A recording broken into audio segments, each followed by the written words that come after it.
Hello, everyone, and welcome back to the Everyday Leadership Series. I am so excited to share with you Mr. Omar L. Harris on the show today. So let me tell you, I know that this series has been incredibly value added and action packed, and this interview will be no different. So Mr. Omar L. Harris is a former pharmaceutical general manager from GlaxoSmithKline and Allergan, Intent Consultant, and Tempo.io founder. He's a motivational speaker and a best-selling author with over 20 years experience of building high-performance organizations on 4 continents. Lots of experience here. Having managed multi-billion-dollar brands and led extensive organizations while working in the Middle East, Asia, Latin America, and of course the United States, he's innovated blueprints for JEDI, G-E-D-I leadership, which stands for leading with justice, equity, diversity, and inclusion, and servant leadership.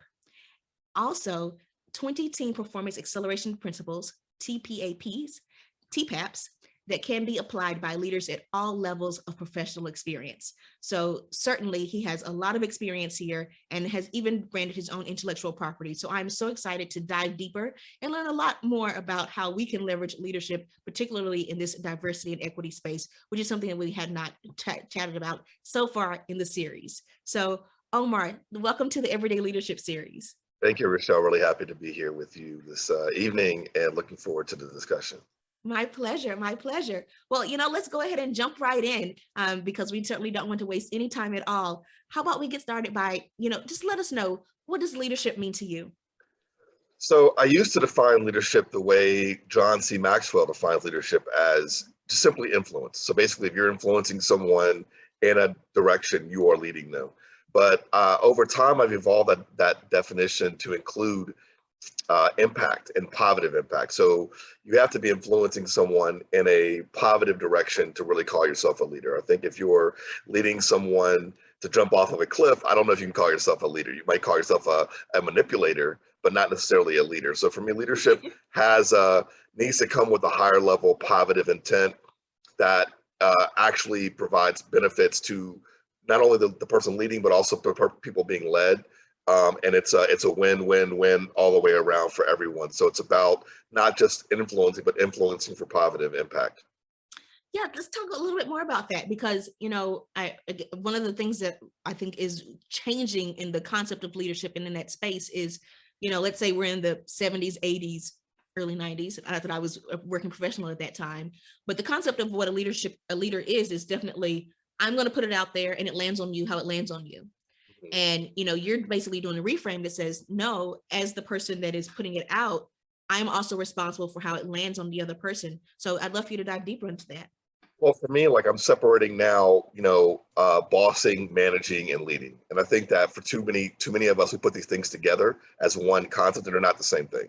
A manager is not a leader. A boss is not a leader. They are different things with different intents and different motivations for the individual who defines themselves as such. So if you call yourself a manager, then you are literally only empowering yourself to observe and oversee the work of the people who are in your care. If you call yourself a boss, then you're someone who is dictating how the work gets done to the people in your employ. But if you call yourself a leader, you are individualizing how you help each person achieve their objectives. You're helping them develop themselves so that they can ultimately become leaders in their own right. You're identifying what they're great at and allowing them to be in their strength zones at all times. So the bar for leadership is much higher than the bar for a boss and a bar for managers. And I'm really been going on a kind of a crusade against bossdom and against being a manager. I think that we have to aspire to becoming leaders. I mean, actually, Gallup has a very sobering statistic that 82% of people who are chosen for managerial roles are the wrong picks. Can you imagine that only 18% of people who are in a managerial capacity are the right people? So then how does this whole thing not collapse? Well, we're beginning to see that collapse and that shift with the Great Resignation, all these trends happening in the last couple of years as people began to get some distance away from their employer, get some distance away from their bosses and really reflect on what am I doing and why am I doing it? And realizing that really working in this way is for the birds and trying to find a better way to make a living. And so I think that that's all indicative of what we've been seeing for a long time around the managerial trends around the fact that employees have been disengaged for quite some time. And the reason why is because you have the wrong people in those roles with the wrong motivations and the wrong incentives.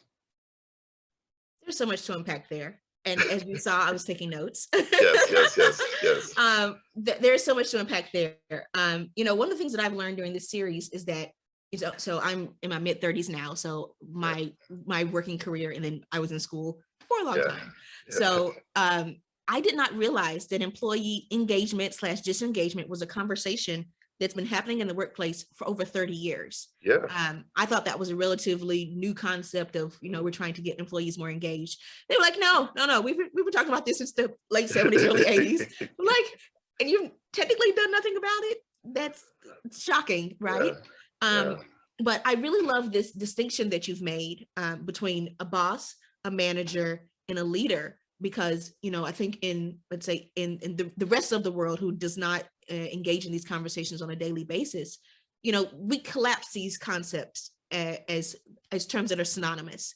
But, you're really teasing out these nuances that cognitively I'm aware of, but I had not ever heard verbalized in this way. And I think that is extremely clever, because you're right, to be a boss is certainly a dictate more in that, dare I say, command and control type of environment, right? Versus when we're managing, even that, I've never heard it phrased in a way of, I think you said observe and oversee. So it's much more of a, like, I am managing, but almost, if I'm, and feel free to expand on this more, but it sounds almost like the person is disengaged from the person they're overseeing. Yeah, I don't have a connection to you. I'm not trying to actively help you. I'm just giving you tasks, and I'm basically, my job is like, it's like being a teacher in a classroom. Let's see which students get it, which ones don't get it. Versus great teachers are those who actually make sure everybody gets it. Yeah, almost at sink or swim. Like, if you get it, great. Otherwise, I'm going to just separate you out. Right. So managers are like, they're like trying to see who can make it and who can't make it without any assistance. And bosses are those who don't care about anybody else but themselves. Hold on 1 second. Whereas leaders, the how is as important as the what. And the leader basically approaches their job with a lack of ego, but intense will. So basically, we want to get this thing done, but it's not about me. It's about us and our achievement together. I think that's a brilliant reframe that you've given, between the bossing and the managing and the leadering. And I can't be the first person who was, let's say, pleasantly surprised, dare I say, about the distinctions you've made here. So talk to us a little bit about how, this translates to the work that you do with organizations, because I'm sure, and before this interview, bossing, managing, leadering, they're all on the spectrum. Right. It's all the same thing. So talk to us a little bit more about those nuances. Yeah, a lot of what I do now is around organizational effectiveness and operational effectiveness, basically harmonizing these beautiful statements of purpose that companies have, in their annual reports and on their websites with what actually happens on the ground, and making sure that there's congruence and alignment between what you say you're about and what you're actually about. And so there's a lot of work that goes between what you say you're about and what you're actually about. And so I kind of come in to an organization as a bit of an agent of on the side of an employee advocate, trying to understand how all of this stuff is landing on the people who are doing the work, representing the company, to the external stakeholders, whoever those external stakeholders may be. And usually what ends up happening is the vision and purpose is not as crisp as it needs to be from the top. The culture that's being set and established is not really as tight as it needs to be.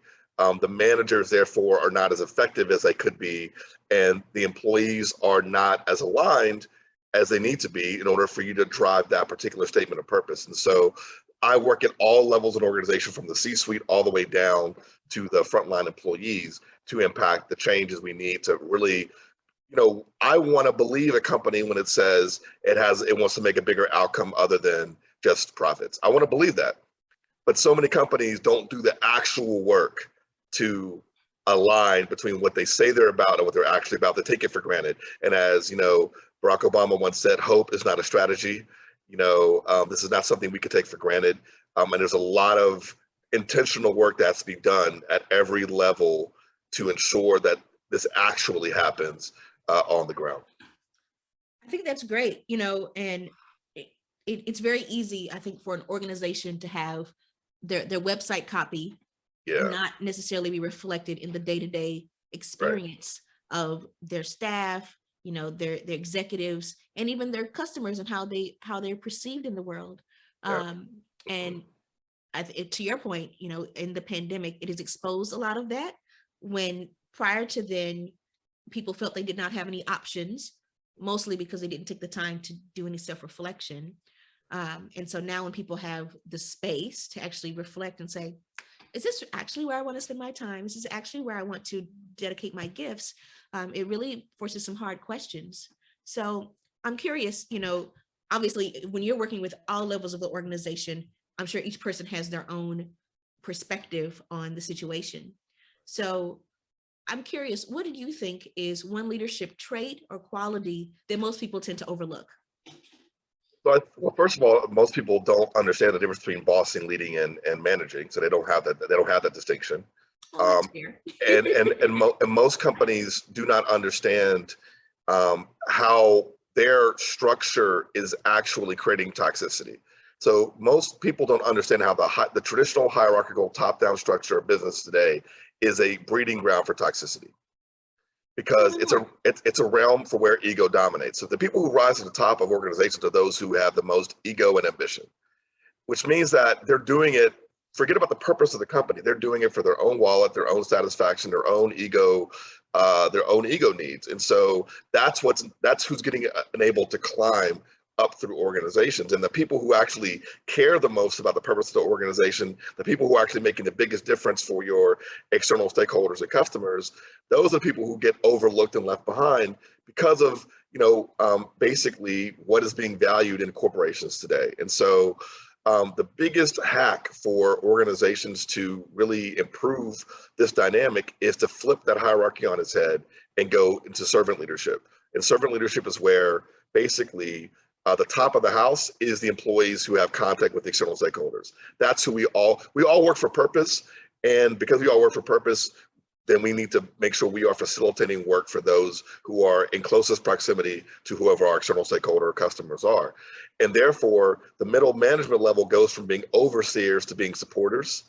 And then the top management level goes from being, executive, aloof executives to being servant leaders, who their entire life and job is to facilitate making it easier to get whatever gets done needs to get done for the frontline employees. And so when you make this reorientation, now what happens? Collaboration gets more inspired. Employee productivity enhances. Engagement goes up. Problems get solved more succinctly and more quickly. The whole dynamic of how an operation runs is transformed. And so that's what when I come into an organization, this is the primary work that I do. I think that's great. You know, and I think that's such a, I love how you have basically the today state and the Yeah, future state so clearly defined. You know, I thought the transition, and I didn't get out of it, but from aloof executive to servant leader to yeah, basically I'm a favorable enabler. Like my job is to help make the transactions easier for that frontline employee, yeah. which is such a, to your point, it's counterintuitive to how we think corporate America, corporate insert country here, should Right. work on a day-to-day basis. So I guess one question that I have for you is, you know, this is like groundbreaking stuff. You know, like you are literally stepping on toes. Oh Okay, yeah.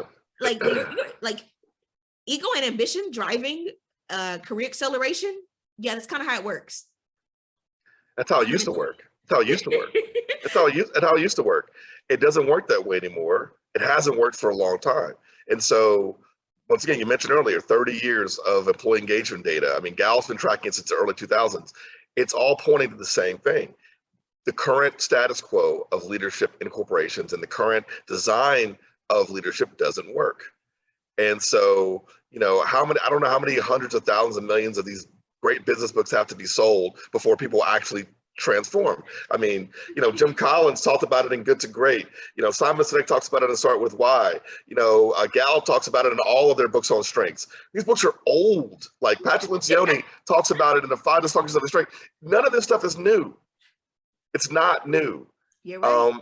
But people are not heeding the lesson. They're not taking it seriously. And the reason why is that, when I do motivational speaking and talk to audiences, I ask this question. So did you read more or less the more you moved up in an organization? So when you were a frontline employee, were you reading more to develop or less?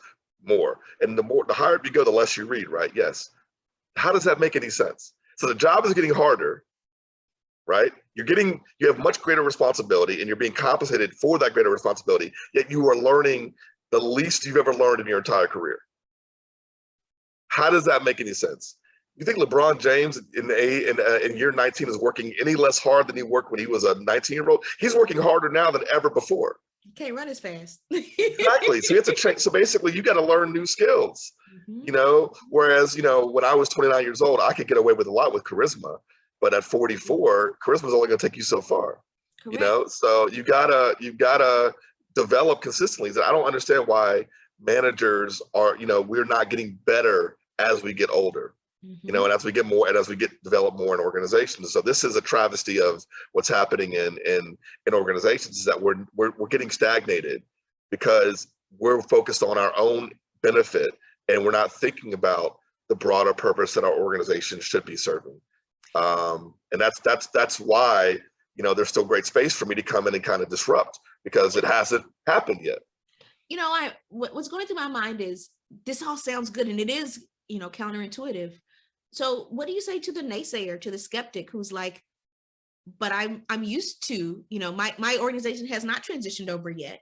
Right. So how do I substantiate that value when we very much still relate to this ROI driven culture? So how do you have that conversation with someone who is, I still have to substantiate this. If I'm a manager, I have to substantiate this to the C-suite. If I'm a C-suite, I have to substantiate it to shareholders, be they public or private.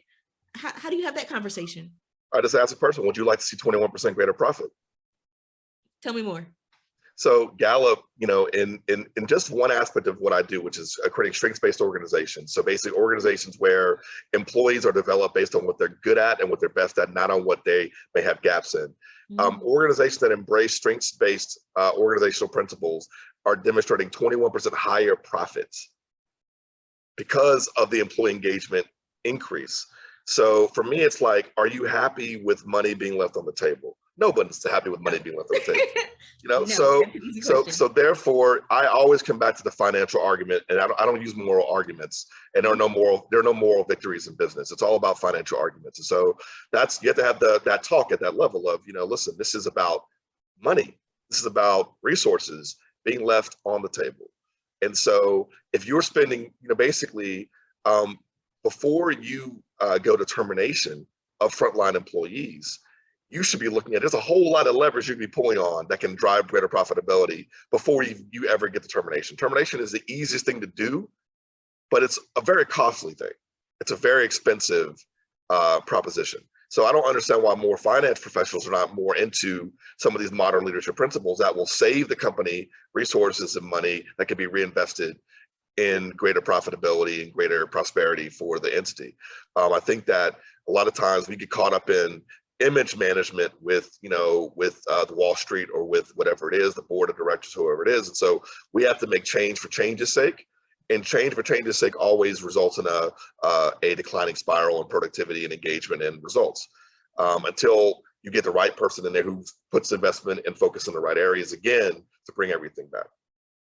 I think this is great. And, to your point, there are no moral arguments in business, right? The only argument is the bottom line. Is it black or is it in the red? And I think tangentially related to this, obviously, a lot of your work is also in the diversity and equity and inclusion space.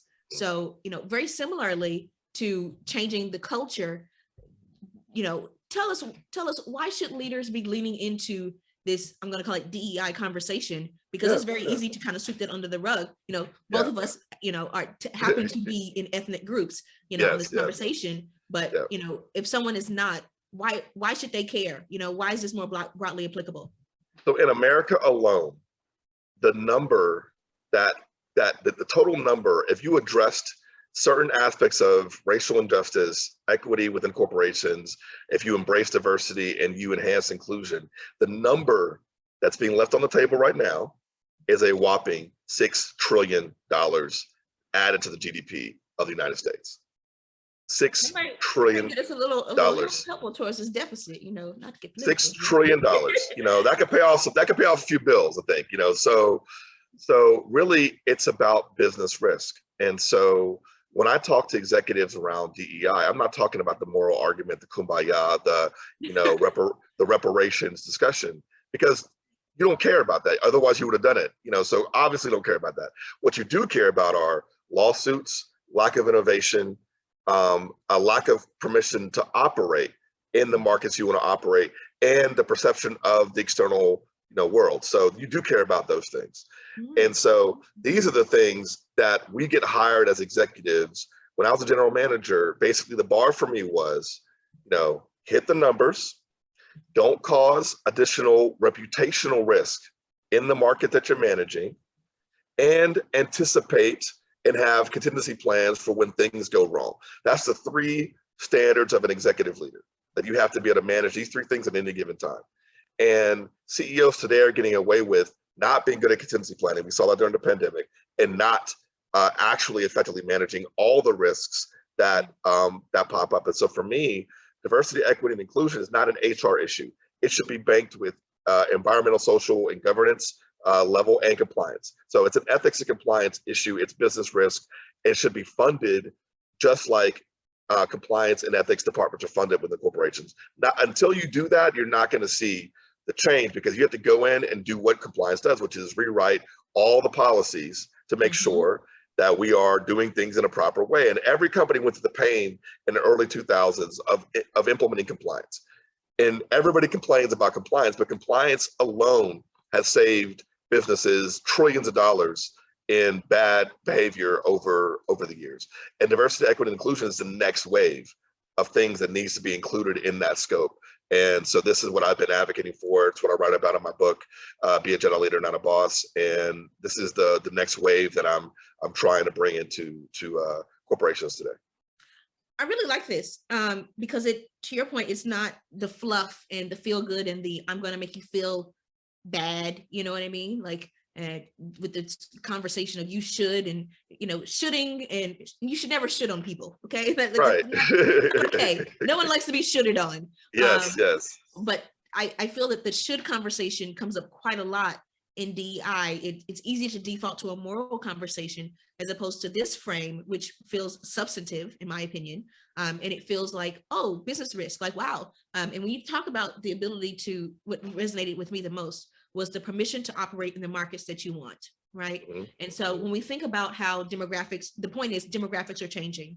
And, my background, I'm a scientist, and I certainly believe that demographics are your destiny. And so as much as we can debate about should or not of how things are changing, the reality is the workplace is becoming increasingly diverse. The workplace is becoming younger, and the same concepts that resonated, for other generations are not landing in the same way as they do, as you like them to today. And so when you want to engage in these audiences that frankly have substantive buying power just because of their volume, and then you really have to almost get permission to operate in these areas, and you can no longer afford to ignore these markets, right? And so I really like that positioning of, if you want permission to operate in this area, regardless, and this is not just for consumer facing brands, this is not just like a consumer packaged good type of issue. This is enterprise level, because hey, if I'm going to purchase a flooring for my home, or I'm going to choose a neighborhood, or I'm going to choose a computer system, whatever, it still needs to be rooted in some place where I feel I can be valued, and that I'm not just going to be exploited, and I feel like a lot of from the employee side, it's definitely you feel like the relationship is very one-sided. Like the employer is they're getting all the benefits, and My picture's on the website. Well, I mean, the way I look at it is, listen, every CEO is a tweet away from ruin in 2022. Well, that is a tweet in and of itself. And true. You're With cancel culture, right? you're a tweet away from ruin. And so, Mhm. it behooves you just, I mean, I don't care what your politics are. It doesn't matter. It behooves you not to be dumb. Like, I mean, like, take care of stuff that needs to be taken care of. There's not a single, I don't know if there's any corporations today that have no ethnic employees. So, I mean, like, unless you are, white supremacy Inc., which I don't think exists, you have to, you want to deal with some of these issues. And so it behooves you to modernize your approach. We're not in the 1910s anymore. You're not dealing with a homogenous workforce anymore. Everybody doesn't have the same background anymore. There's a lot more coming in the door and a lot more you have to deal with. And so you're going to have to, once again, modernize, study, develop, improve. And you cannot stay stagnant, or else you're not going to make it 30 years from now. I agree. And I also like your positioning in the ESG space because, Sure. so if you read my background at all, so background is as a scientist and started a real estate development firm. And, now here, and the cohesive thread, of course, is having to influence others without necessarily being in a position of situational authority. Right. And so when we think about this, it's like, oh, wow. In the financial space, yes, making money is good, but people really care about how they make money. Oh, diamonds are a girl's best friend, De Beers. However, blood diamonds, not so good, right? And so everything, to your point, you're a tweet away from being canceled, and everything that you're putting out in the marketplace has an asterisk associated with it, because now I really want to know what is your full supply chain, and I want that full transparency, associated with it, regardless if it's a service, physical product, or whatever. Yeah, and there are technology trends that are going to force it. Blockchain is coming in, and blockchain is all about transparency. It's a full ledger. You can't hide. You You can't hide from the blockchain. I'm a fan of. I'm more a fan of blockchain than I am of crypto itself. But I'm a huge fan of blockchain, and I think that can you imagine being able to see how the U.S. government spends its money through a blockchain, like a ledger of all transactions, like transparent for the first time? Oh my goodness. Like, it's just, or any entity, like any public entity or private entity that has shareholders, like it's a game changer. So the degree of transparency is only going up. Right. And you think you're going to be able to avoid these technological trends, but you can't avoid them because they're coming, because they're too efficient and they're too effective to swerve out of the way. So you're going to be swallowed up by that. And then, when people can really see what you're doing, you're going to be in trouble. So do the work now, like before this stuff actually, this tsunami of change of technology is coming. Even like R&D for pharmaceutical companies, and being able to track clinical trials in a more transparent way, and all, it's going to be revolutionary for a lot of different businesses. And so that plus the demographic sea change that's also happening at the same exact time. Right. A lot of change has happened. I'm very happy because I'm gonna be in business for 30 years. I'm gonna be making money for a long time because I just get calls every day like, we need you, we need you, we need you. And I'm like, yeah, you do. You should have been calling me 5 years ago, but it's okay. Yeah. It's a confluence of events that really makes now, and to your point, the very foreseeable future, in the long term, you cannot ignore this anymore. I think this is awesome. So another question for you, kind of flipping a previous question on its head is, so like, let's say you're an executive right now, or you're a professional and you're listening to this. If you had to focus on one skill or one action to really excel in your personal life and career, what would it be? I mean, because you're telling me that there's blockchain coming that's going to have transparency at a level that I am maybe not comfortable with. Everything that I have known is changing fundamentally. So what should I focus on? Help me, please. So I try to give a solution for people who don't want, basically are having issues with this whole ego thing, right? And so the reason why you require the ego boost that comes from, having authority over people is because you're not taking care of your own internal state. And so I call it, personal effectiveness. I use the acronym called mindset, habits, and tracking. And so basically mindset is around being as proactive as possible, having the can, will, do spirit, so that you're not, you don't feel, you're not victim to anything in your own life that that you could possibly be controlling. Habits, making sure you have high performance habits. You're taking care of your diet, you're taking care of your relationships, you're taking care of your finances, you're taking care of your friendships. You have the right inputs coming in to keep you full and balanced as an individual. And then tracking, holding yourself accountable to a higher standard. So whatever commitments you make to yourself, you stick to them. And then the commitments you make to other people, you stick to them. So then when your personal effectiveness comes into play, then your ego needs go down because you're already full. Therefore, you can relate to other human beings a greater degree of empathy. And there's an acronym for empathy, which is love, which is listening, understanding, and validating. So your job as a leader is to listen to people, understand where they're coming from, and not gaslight, but validate. I understand where you're coming from. I can see how you arrived at that position. I think I truly agree with, that why you feel this way. So now where do we go from here? That empathy to begin to transform relationships one at a time until we're transforming entire entities and organizations is what I advise. So it's just doing the personal. I'm writing a book right now. My latest book is called The Work. And the work is all about the 13 attributes of personal effectiveness that, basically if you go through this process in the book, it's going to be like a choose your own adventure, like workbook type, I used to love those as a girl. Very, very, very, very, very practical. But, doing the work that will allow you to show up as your best self for others is the next level skill set of, modern leaders. That's really, really interesting because, it does take work. This isn't something that just happens automatically. It is, I was speaking to someone, I think it was yesterday or the day before, they said, yes, this is a very effortful. This is not an effortless exercise. This is an effortful exercise, Yes. And we tend to shy away from things that are effortful, for better or for worse. No, I think that's really, really good. I want to chat a little bit about, so obviously you have a lot of frameworks and you also have this DNA of high performance teams. So tell us a little bit more about that. I know that's associated with a complimentary offering that you're sharing with our listeners. So tell us a little bit more about that, if you don't mind. So I recognized, back in the the teens, the 2000 teens, that one thing that people don't get trained on when they become managers is how to lead a team. Like you get thrown in front of a group of people and you're not given any tools. You just basically sink or swim, right? So it's sink or swim with your employees, sink or swim as a manager. And so you're given some sort of trainings, but but you don't really know how to take a group of people from inception to excellence, right?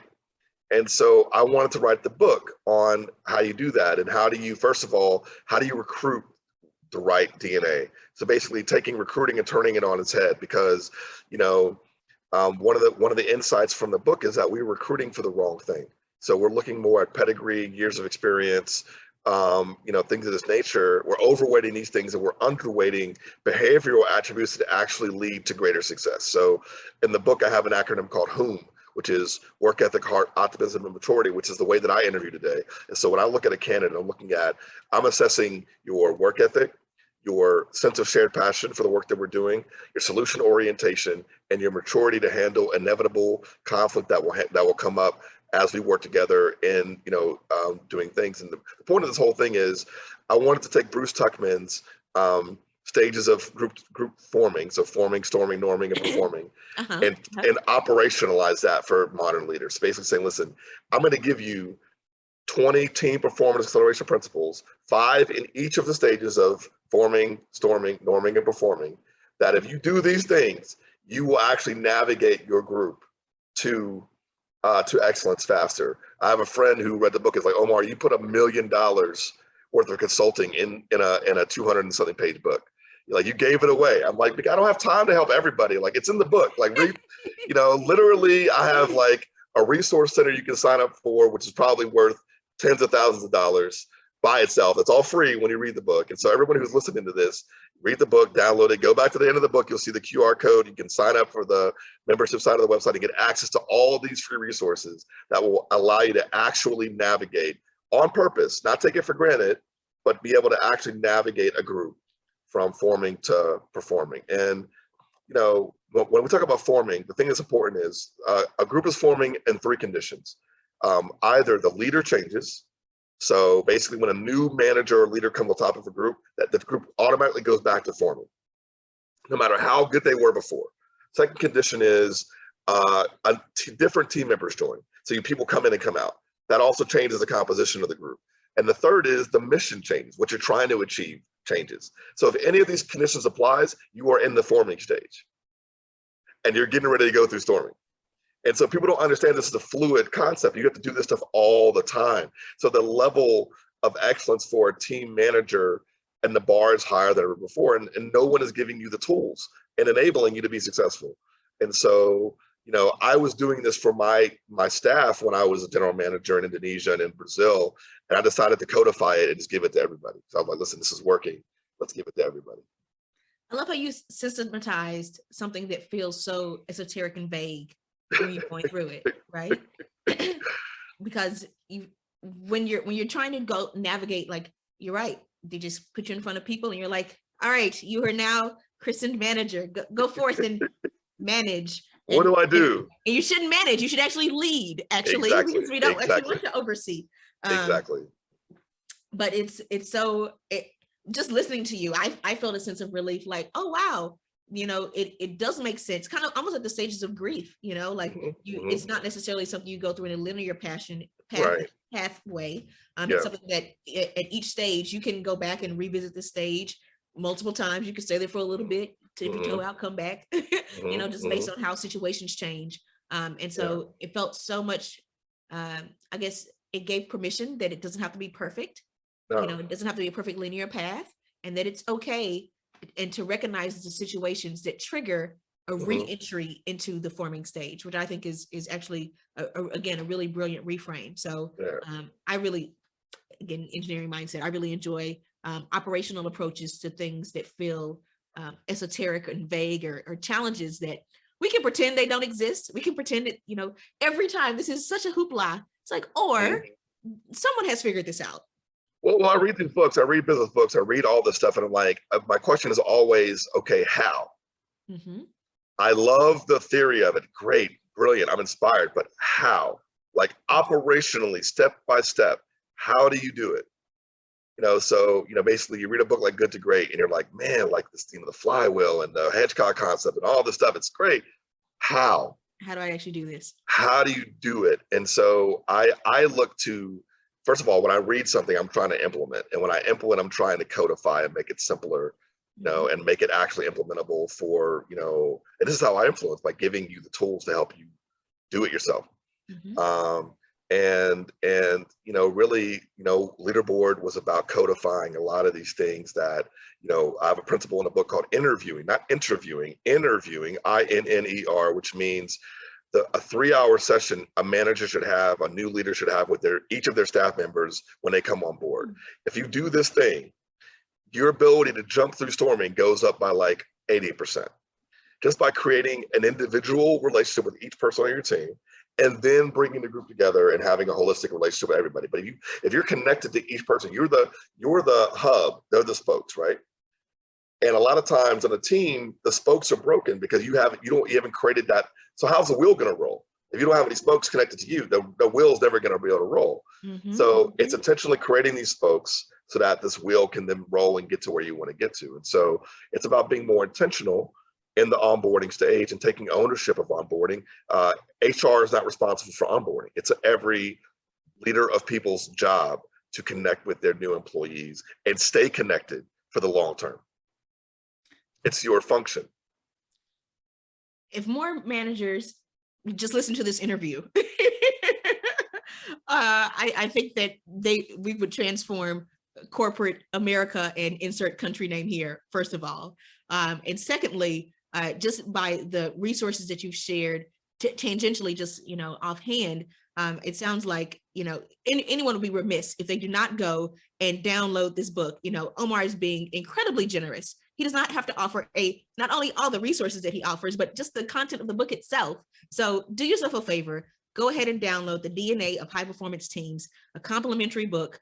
And not just the fact that it's a book is not the point. The fact is the concepts and the framing of the information is so powerful that I know I've certainly learned a lot about leadership, and not just leadership, but how to convey it in a way that lands on a person on everybody, really, whether you have a very logical mind or not.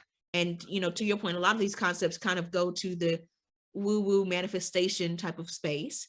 And there's a place for that. And don't get me wrong, I am 100% there. I'm all crunchy and vanilla. I'm all there. Yeah. But there certainly are other times when you need to have a very logical, substantive argument. And I think that you've definitely introduced that in a way that I have not heard before, not as succinctly and not as cleverly defined as to what does it look like each stage in the process? Because these things can be very vague, they can be very esoteric. And so the clarity with which you've communicated it, in my opinion, is game changing. So if anybody's listening to this interview and you are hesitating to click the link, I don't know what you're doing. Like, oh my goodness.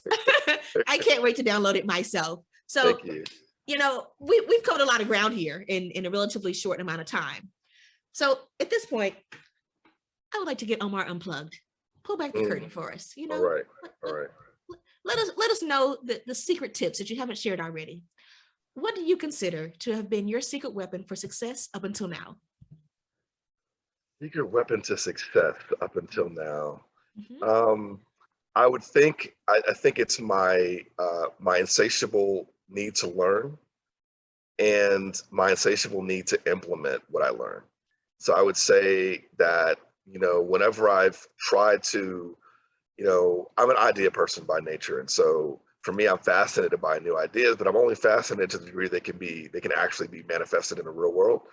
And so to my own peril, I implement things, that I don't know how to do sometimes, just to learn how to do them. I mean, the reason why you should trust me about leaderboard is because I was storming with an executive leadership team for almost a year and a half, and I had to dig my way out. And that's why the book came out. The book is a result of me digging my way out of storming for 18 months with a group of people. And so it's hard-won knowledge. It's not like, the difference between me and other people you may speak to who are calling themselves leadership thought leaders or whatever it is that, I'm not an academic. I'm not someone who's, far removed from what I'm talking about. I do this, like I did it, I took the bumps and bruises. I basically did it so you don't have to go through what I went through to do it. And so I think that insatiable curiosity, and that empirical creativity, I think, is what I would say is my secret sauce, is not being afraid to try new stuff, learn, iterate, scale, and that's what all innovation is basically just that. It's just trying something new, getting your bumps and bruises, calibrating, iterating, and then when you get it right, knowing how to scale. And so this is what my entire career has been built off of, and I'll probably say that's my secret sauce. I love it. I love it. Well, thank you so much for sharing your time and your insights on the Everyday Leadership series today. I know I've incredibly enjoyed our time together. Do you have any final thoughts you'd like to leave the audience with before we sign off? No, I mean, I think that my message is always, lead with love. Basically there's enough, we're still out dealing with a war in Ukraine, and, the world seems dark right now. And, as you may not want this responsibility when you are in a position of authority over people, but they're looking to you, to anybody, to provide inspiration, to provide motivation, to care. And, take that on, because, when you fill up others' buckets, you fill up your own. And so if you want to live a better life, and you want, to actually feel better about yourself, lead better, be more for people, be more connected. And this will actually pay back double for you. And so I call it the give to get, but you get it back in spades. And so, lead with love, connect with people, and be a force for good in the world. God knows we need it. So We certainly do need it. Thank you so, so much for your time today. I've thank you. incredibly enjoyed our interview, and I look forward to working together and collaborating again in the future. Yes, ma'am. Thank you very much.